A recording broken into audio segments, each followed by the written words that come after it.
This is the story of a guy named Scott.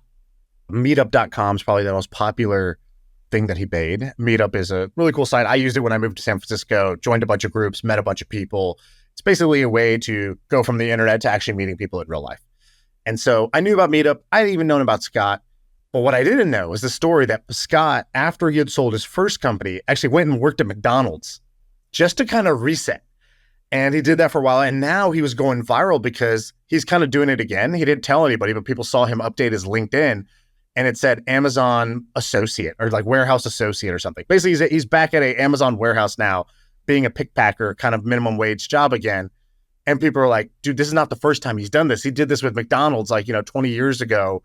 And I found this fascinating and I went down a Scott rabbit hole and I want to talk to you about it. You have some good stuff there too, right? Is that how it caught your eye? Yeah. So basically he grew up, I think in Iowa or Idaho, somewhere in the Midwest. And he grew up there and he saw that Mark Andreessen releases Netscape.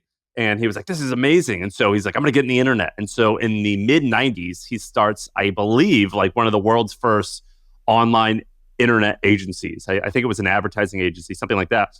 He sells it for around $15 million, which is something like $30 million in today's money. And he sells it. And after he sells it, he was like, I've been working for 6 or 7 years at this internet startup. And I work in marketing, but I'm only around like bankers and lawyers and other like yuppie people. That's horrible for my position as a marketer, but also like I feel so out of touch with the people. Here, let's use his words. So he wrote this on his site. You found it back in the Internet Archive, which I thought was great. So it says, why I got a job at McDonald's. I spent a lot of time with bankers, lawyers, internet freaks, and corporate wonks, and other people living strange lives. As a good marketing guy, that's a bad thing. And as a practicing anti-consumerist, that's a bad thing. So I got a job at McDonald's to help get back in touch with the real world. Also, after 6 grueling years of the internet whirlwind, I wanted to experience a profitable, well-oiled, multi-billion-dollar machine, and I deserved a break today. And then he goes and works at McDonald's. And he even talks about, he shows his application. He goes, I just walked in off the street. It was at like 5th and Broadway in New York City. I walked off the street and he's like, the manager was like, so are you used to like working with teams or something like that? And Scott was like in his blog post, he goes, yeah, I was honest. I said, yes, I am used to that.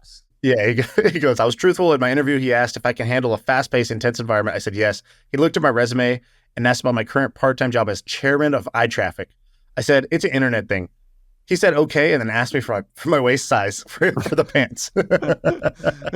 And he works there for like 6 months. And he has this amazing blog post about everything that he's learned. By the way, I don't think he worked there for 6 months. I think it was like more like 3 or 4 weeks, something like that. But he said $575 ain't much. So he was making $575 an hour times 40 hours a week times 52 weeks a year. That's $11,960 pre-tax.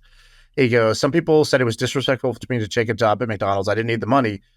They thought I was making fun of people that work there. The opposite is true. I gained a bucket of respect for people that bust their butt for such low pay. It's one thing to scan past like statistics you see about how many people make $12,000 a year or read about them in the paper. It's another thing to sit back there in a fry-heaving, McNugget-wielding 6-hour shift and go home smelling like fries and McNuggets and realize you only made about $30 this day. It's an eye-opener. Interpret that as you see fit. And then what happens is while he's working at McDonald's, Cranes, which is a business publication, they want to do a story on Scott about like CEOs in post-acquisition life. And he's like, yeah, come and see what I'm up to now. And they use this photo of him working at McDonald's, wearing his McDonald's uniform. And it's just the greatest photo I've ever seen. And if you scroll through this whole blog post, we'll link it in YouTube, you can see some of these pictures of him working.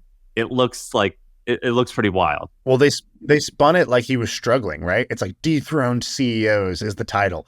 And they're like, how are they handling the .com crash? This .com CEO is back working at a McDonald's. And it's like, wait, it's not even what happened at all. But okay, sure.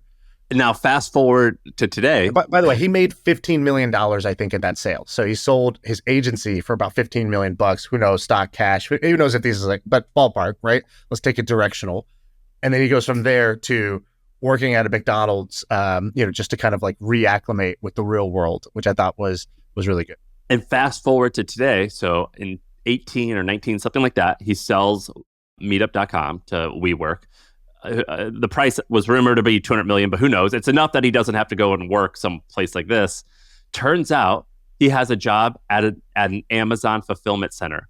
And he doesn't Right. make a big ordeal out of this. He doesn't like tell people about this. He just puts it on his LinkedIn. Someone finds it and shares it.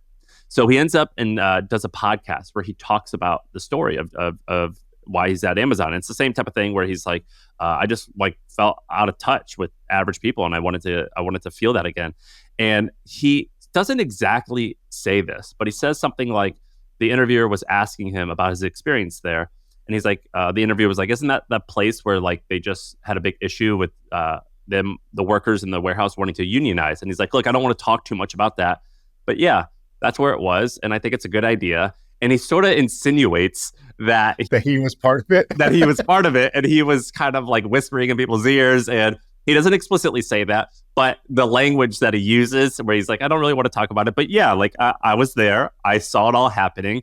And he was like, it's funny. I'm like an entrepreneur and I'm usually the guy who you'd unionize against. But I thought it was a good idea to have a union. And it's as if that he's like the one riling people up. And so this guy, in a weird way, he's like a little Forrest Gump character. Like he's like experiencing all these things in the background. And he's like potentially a pivotal part of the story, but he doesn't really talk about it. It reminds me of, like movies. This is a effed up analogy, but it's like movies where it's like the genius nerd gets sent to prison, but then he like does, then he's like the master. Then he like brings a new angle and sort of rallies the crew inside the prison in a different way. Right. Or like we had Shkreli on the podcast and he was talking about the same thing. He said he went to prison and he started the Bitcoin club, like the crypto club, and he started all these like learning clubs for technology inside the prison. But then they also taught him a bunch of things. It was this like meeting of the worlds. That's what this reminds me of. This sort of going into the fulfillment center and like stirring up the union efforts. All right, if you like that clip, there's a full conversation with a lot more just like that. Just follow my finger. It is right here.